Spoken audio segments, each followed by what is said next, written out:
Bismillahirrahmanirrahim. Assalamualaikum warahmatullahi wabarakatuh. Halo guys, kami dari mahasiswa program studi hukum ekonomi syariah Fakultas Syariah di Institut Agama Islam Negeri Manado atau biasa dikenal dengan IAIN Manado.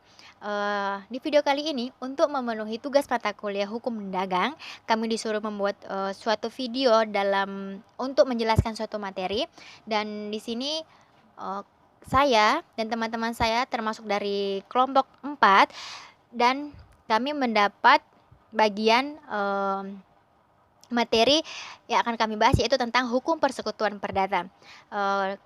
Kelompok kami terdiri dari 4 orang. Yang pertama saya sendiri Dwi Ayastuti, yang kedua ada Hidayat Arbi, yang ketiga ada Sabrianti Basalaman, yang keempat ada Humaira Tawil. Oke, saya sendiri akan membahas materi pertama yaitu tentang pengertian hukum persekutuan perdata. Apa sih pengertian dari hukum persekutuan perdata? Namanya perdata itu kan berbicara tentang setiap individu ya, setiap perorangan. Sementara apa sih sebenarnya dengan hukum persekutuan perdata? Hukum persekutuan perdata merupakan suatu bentuk kerjasama yang dilakukan atau yang akan berstatus badan hukum ataupun tidak berdasarkan badan hukum. Jadi persekutuan perdata yaitu suatu kerjasama antar individu yang melakukan suatu kesepakatan untuk menjalin suatu kerjasama, entah itu akan melakukan suatu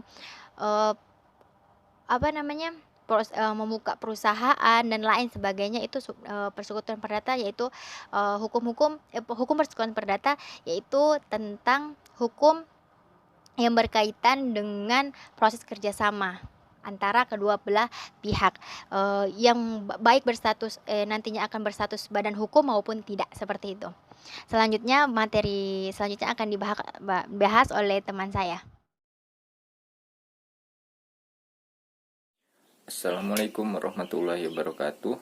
Nama saya Hidayatullah MRB. Saya akan melanjutkan pembahasan setelah pengertian persekutuan perdata. Saya akan membahas tentang pemasukan atau imbreng dan bentuk-bentuk persekutuan perdata. Pemasukan atau imbreng. Dalam pasal 16-19 ayat 2 KUH Perdata menentukan bahwa para sekutu perdata wajib memasukkan ke dalam kas persekutuan yang diberikan tersebut. Pemasukan atau imbreng itu dapat berupa uang, benda-benda apa saja yang layak bagi pemasukan seperti kendaraan bermotor dan alat perlengkapan motor, tenaga kerja baik fisik maupun pikiran. Bentuk-bentuk persekutuan perdata. Bentuk hukum persekutuan perdata dalam prakteknya yaitu persekutuan perdata yang terjadi antara pribadi-pribadi yang melakukan suatu pekerjaan bebas atau profesi seperti pengacara, dokter, arsitek, dan akuntan. Persekutuan bertindak keluar kepada pihak ketiga secara terang-terangan dan terus-menerus untuk mencari laba. Maka persekutuan perdata tersebut dikatakan menjalankan perusahaan, contohnya key partner. Suatu perjanjian kerjasama dan suatu transaksi sekali segera setempat. Contoh, kerjasama mebel, barang, dan menjual secara bersama-sama untuk mendapatkan keuntungan.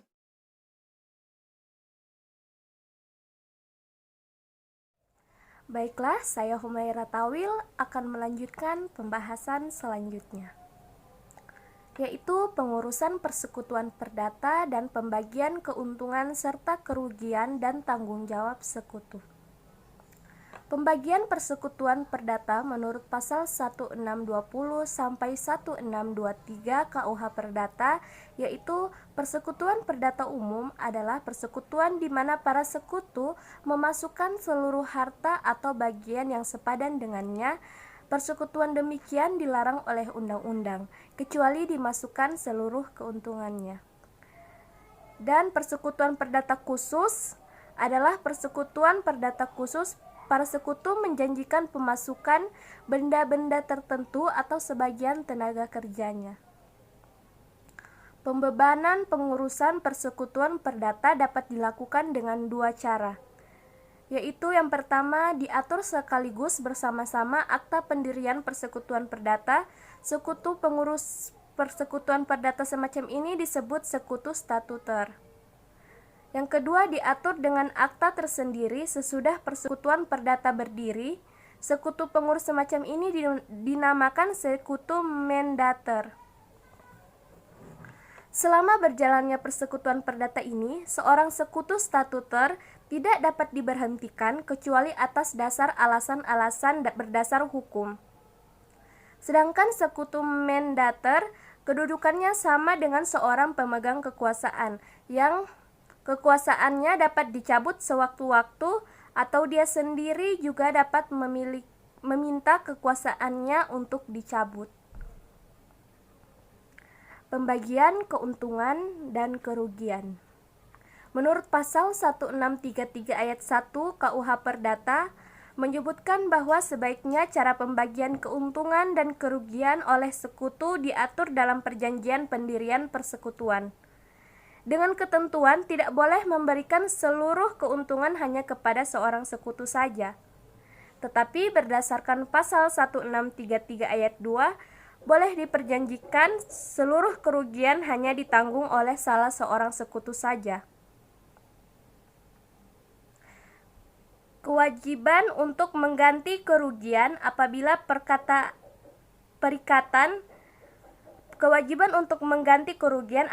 perikatan itu benar-benar tidak dilaksanakan, maka seorang sekutu yang bertanggung jawab dapat digugat untuk memenuhi prestasinya.